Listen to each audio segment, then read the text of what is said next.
Hello again. With just 9 days to go, the October surprise is here. Hurricane Sandy threatening a massive stretch of the U.S. from Virginia to New England, all the way to the Great Lakes. It's already caused both candidates to scramble their schedules. It will complicate both campaigns' efforts to get their voters to the polls. Obviously, all of us across the country are concerned about the potential impact of Hurricane Sandy. This is a serious and big storm.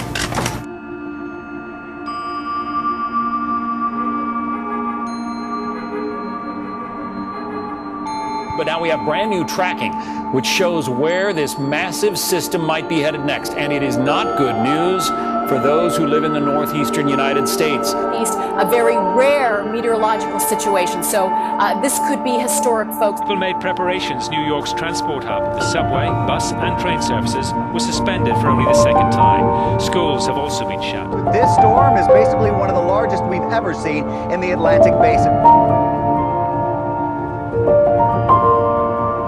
That we have not seen ever in southern New York here at Battery Park. Water has come up, you can see it.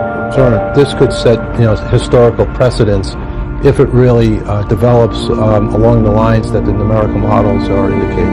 If it links up with another weather system coming from the Midwest, it could make the perfect storm when it hits land. Winds of 120 kilometers per hour are expected to create a surge leading to flooding of the coast. Hundreds of transatlantic flights have been cancelled, while the U.S. presidential contest has also been affected.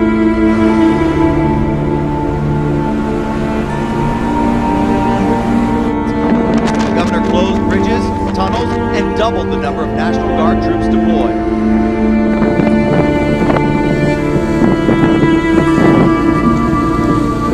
Hurricane Sandy crashing on shore, winds now at 90 miles per hour, and this storm is so big, so vast, 60 million Americans will feel its power.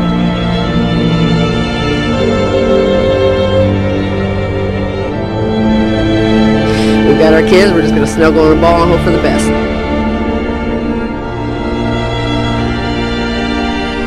This is not a time to be stupid. This is a time to try to save yourself and your family. More than 1 million people in 11 states are already without power, and as many as 10 million may lose electricity as the storm pushes inland.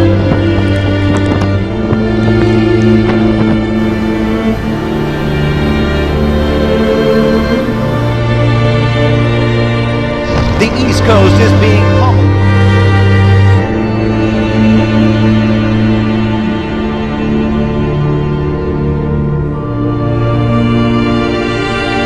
In New York City, a construction crane buckled, dangling in high winds.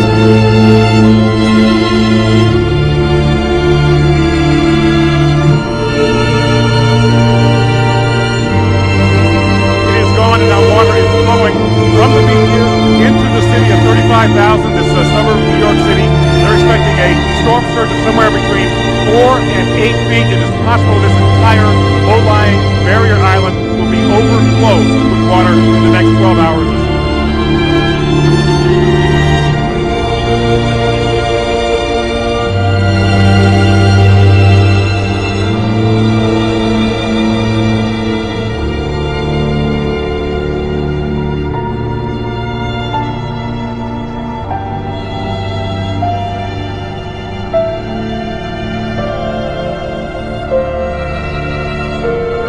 This morning we have begun the work of clearing and reopening bridges and roadways, both of which will take some time, and the best ways New Yorkers can help us get this done quickly is to stay off the roads. Take a look again at the Brooklyn Battery Tunnel.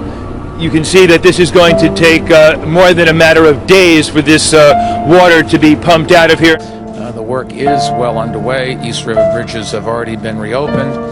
The work of getting our mass transit grid and our power grid restored, however, is going to take more time and a lot of patience.